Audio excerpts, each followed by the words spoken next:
घने और सरसब्ज जंगल में जहां ऊंचे ऊंचे दरख्त आसमान से बातें करते थे और परिंदों की चहचहाहट हर तरफ गूंजती रहती थी, वहीं एक बंदर रहता था जिसका नाम गोचू था।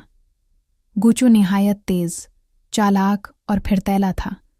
दरख्तों से दरख्तों पर कूदना उसके लिए खेल था, मगर उसके दिल में एक बड़ी आदत ने घर बना लिया था।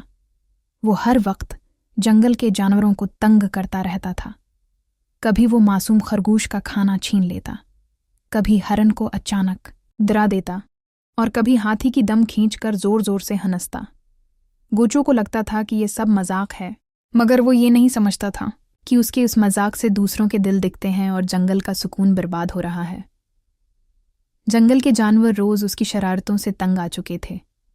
खरगोश हर वक्त खौफ में रहता कि न जाने कब गोचू आकर उसका खाना छीन ले।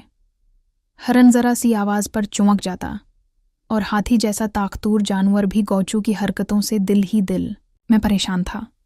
सबने कई बार गोचू को समझाने की कोशिश की, मगर वो हर नसीहत को हंसी में उड़ा देता। इसे लगता था कहुआ सबसे होशियार है और कोई उसका कुछ नहीं बिगाड़ सकता। एक दिन जंगल के तमाम जानवर एक बड़े बरगद के दरख्त के नीचे जमा हुए। सबके चेहरों पर परेशानी और आंखों में थिकन साफ नजर आ रही थी। उन्होंने आपस में बात की और फैसला किया कि अगर गोचू को अब भी न रोका गया तो वो और ज्यादा बिगड़ जाएगा। दाना आलू ने सबको समझाया कि किसी को नुकसान पहुंचाना हल नहीं, बल्कि उसे उसकी गलती का एहसास दिलाना जरूरी है ताकि वो खुद को बदल सके। अगले दिन जब गोचू हंसपे आदत शरारत करने आया और एक बार फिर जानवरों को तंग करने लगा, तो सब जानवर इकट्ठे हो गए और उन्होंने गोचू को घेर लिया।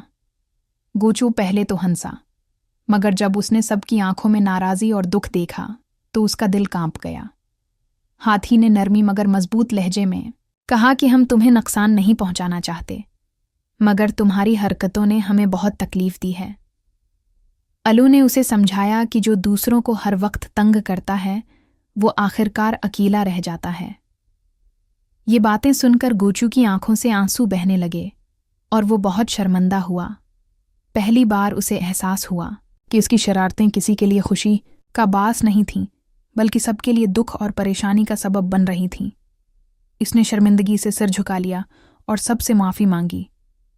इसने वादा क्या कि वो आइंदा किसी को तंग नहीं करेगा और सबके साथ मोहब्बत और एहतराम से रहेगा। वक्त गुजरा और गोचू वाकई बदल गया। अब वो जानवरों की मदद करता, खरगोश के लिए फल लाता, हिरन के साथ खेलता और हाथी का ख्याल रखता। जंगल में एक बार फिर खुशी और सुकून लौट आया। गोचू ने यह सीख लिया था कि असल खुशी दूसरों को तंग करने में नहीं, बल्कि दूसरों के चेहरों पर मुस्कुराहट लाने में है।